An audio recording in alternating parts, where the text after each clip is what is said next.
Welcome back. James is here with Media Watch, and am I glad to see him? Let's put it that way. James, 7 billion people now live in this world. Our platter tonight's a little bit empty, just you and me, but maybe we can move some people in. Right. How reliable is this figure?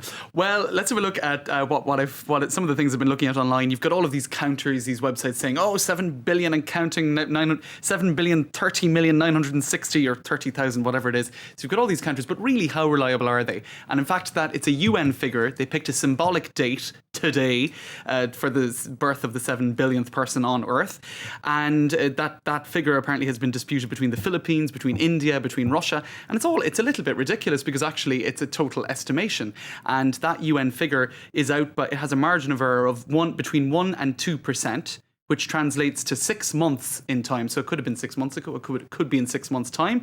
And it also translates to some 56 million people. So actually, that baby who was symbolically the 7 billionth baby could be the 7 billion 56 millionth baby, or the 6 billion 944 millionth baby, or anything in between. So it's a bit ridiculous, and it was just a way of, I suppose, drawing attention to that population, which is continuing to rise.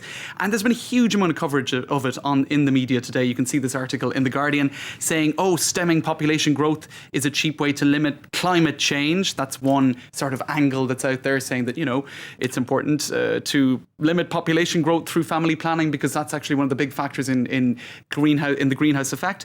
Let's have a look at this video as well. This is on the National Geographic website, and they're saying, look, while there's a lot of scary figures out there, the whole issue of space, 7 billion people taking up a lot of space, isn't really the issue at the end of the day. Let's have a look.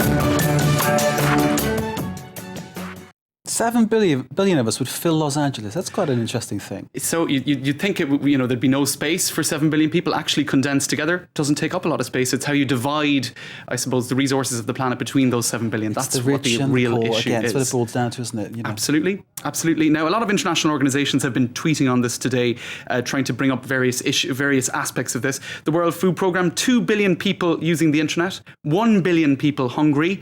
We think those numbers add up to a solution. So they're pointing out that internet users made aware of the problems could perhaps contribute to ending them. Also, UNESCO pointing out that a lot of that 7 billion is people between the ages of 10 and 24. The opportunity to realise youth's great potential must be seized now. But the 31st of October is also known globally for another reason, and that is lots of stupid costumes, lots of treats and sweets. Trick or treat in the States. Yeah. Exactly.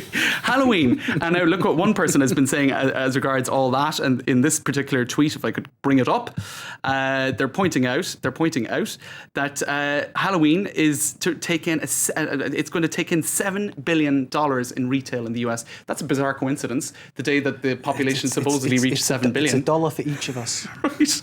And as one very intelligent person pointed out, well, imagine if we decided to spend that money, that 7 billion, on things other than candy, I suppose. And another person saying, well, 7 billion people today, I don't think I'm going to have enough Halloween treats. They probably won't be all calling to your house. I wouldn't worry about it too much.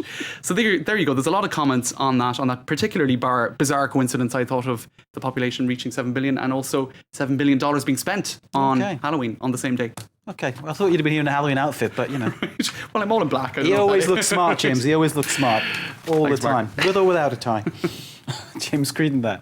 As ever, with Media Watch. Thank you very much indeed, sir. Stay with us. We've got much more to come. All the news, all the sport, and some culture. Yes, a full, balanced diet of news and information here on France 24.